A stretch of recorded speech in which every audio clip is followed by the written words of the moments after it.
peristiwa kemerdekaan Indonesia. Ya, pada tanggal 16 Agustus yaitu diadakan rapat penyusunan naskah proklamasi, tepatnya di rumah Laksamana Tadashi Maeda. Kemudian Soekarni mengusulkan agar naskah tersebut ditandatangani Soekarno dan Hatta atas nama bangsa Indonesia. Setelah itu menyepakati tempat memproklamasi kemerdekaan Indonesia, yaitu di rumah Insinyur Soekarno, tepatnya di Jalan Pegangsaan Timur nomor 56 pada pukul 10 pagi.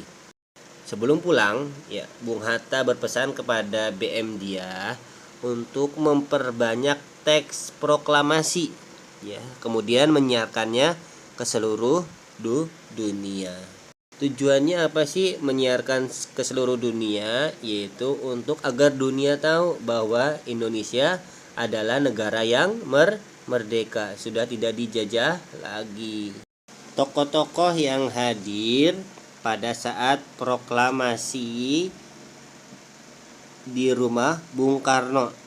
Yang pertama, Mr. A.A. Maramis.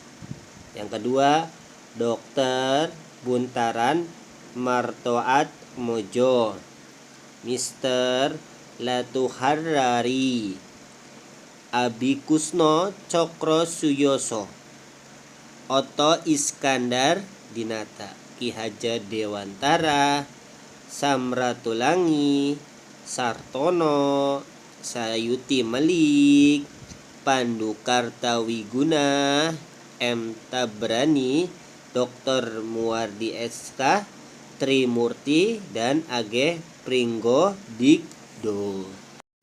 Kemudian setelah Bung Karno dan Bung Hatta membacakan teks proklamasi, acara selanjutnya yaitu pengibaran bendera merah putih yang dilakukan oleh Latif Hendraningrat dan S. Suhud.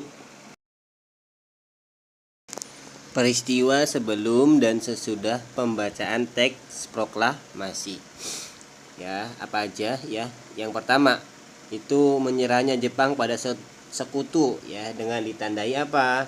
Ya, jatuhnya bom atom di kota Hiroshima dan Nagasaki, tepatnya pada 6 Agustus 1945.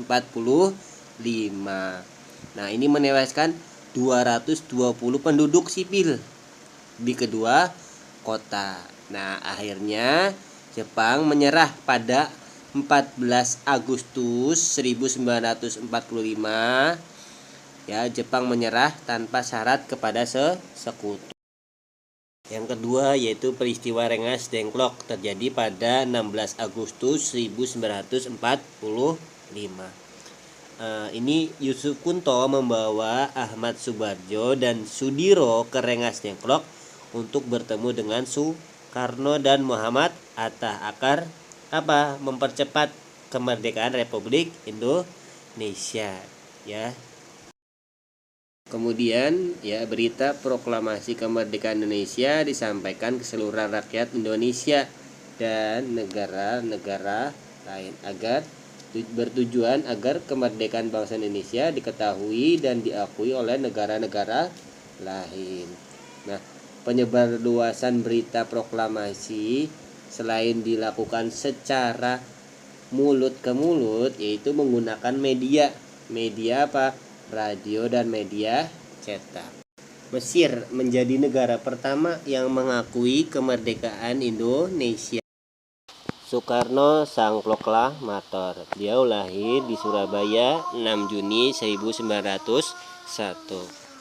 Dia mendapatkan julukan sebagai singa podium, ya, karena dikenal pandai berpidato. Pada 18 Agustus 1945, Soekarno terpilih menjadi presiden pertama. Kemudian beliau wafat tanggal 21 Juni 1970 karena sakit. Kemudian dia dimakamkan di Blitar, Jawa Timur.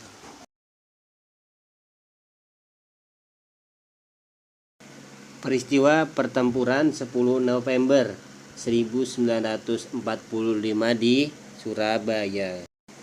Setelah Jepang menyerah kepada Sekutu, kemudian Sekutu mengambil alih wilayah Indonesia.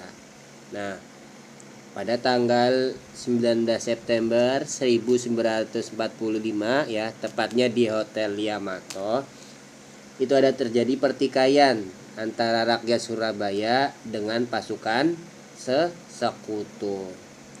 Yang akhirnya terjadilah perobekan bendera Belanda oleh pemuda Surabaya. Kemudian setelah dirobek, bendera tersebut kembali dikibarkan sebagai bendera Indonesia. Jadi warna merah putihnya aja yang ada, kemudian yang birunya tidak ada atau dirobek. Kemudian tepatnya pada tanggal 31 Oktober 1945 terjadi pertempuran di Jembatan Merah, terutama di Gedung Internatio ya. Sebagian pasukan Sekutu ingin mempertahankan Gedung Internatio, sedangkan pejuang Indonesia meminta agar meninggalkannya. Nah, ini akhirnya apa ya? Terjadinya tewasnya Brigjen AWS Malabi, sehingga pihak Sekutu atau dari pihak Inggris ini marah besar. Kemudian pasukan Sekutu dengan tewasnya Brigjen Malabi ya mereka mendatangkan ratusan tentara untuk menggempur kota Surabaya. Nah, kemudian Sekutu berhasil menguasai Perak. Pada peristiwa ini ya, pertempurannya tidak seimbang karena apa? Tentara Sekutu menggunakan teknologi yang canggih. Nah, korban berjatuhan di kedua belah pihak. Ya, kemudian rakyat Surabaya berhasil mempertahankan kota selama hampir 3 minggu. Setelah itu ya dikuasai Inggris. Nah, pada saat pertempuran itu ya, Bung Tomo ya melakukan kata-kata yang membuat membakar semangat para penjuang, yaitu maju. Kata-kata apa? Maju terus pantang mundur. Ya, peristiwa di Surabaya tersebut kini diperingati Hari Pahlawan, yaitu setiap tanggal 10 November. Peristiwa setelah terjadinya proklamasi kemerdekaan Indonesia. Yang pertama yaitu pertempuran Ambarawa. Ini terjadi 12 September 1945. Terjadi di Ambarawa. Kemudian pemimpinnya Kolonel Sudirman. Yang kedua, pertempuran 5 hari di Semarang. Ini terjadi 5 sampai 20 Oktober 1946, yaitu di kota Semarang. Kemudian yang ketiga, pertempuran Margarana. Pertempuran Margarana terjadi pada tanggal 29 November 1945 ya.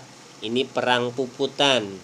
I Gusti Ngurah Rai ini sebagai tokohnya. Kemudian yang keempat, peristiwa Bandung Lautan Api terjadi pada 23 Maret 1946 di kota Bandung. Yang kelima atau yang terakhir, pertempuran di Medan. Ini terjadi 13 Oktober 1945 ya di Medan. Tokohnya Ahmad Taher. Pola lantai adalah garis-garis di lantai yang dilalui oleh penari dari perpindahan tempat ke tempat lain pada saat melakukan gerak tari. Nah, untuk mempelajari tentang pola tari, ada jenis tari berdasarkan jumlahnya, yaitu ada 3. Tari tunggal, tari berpasangan, tari berkelompok.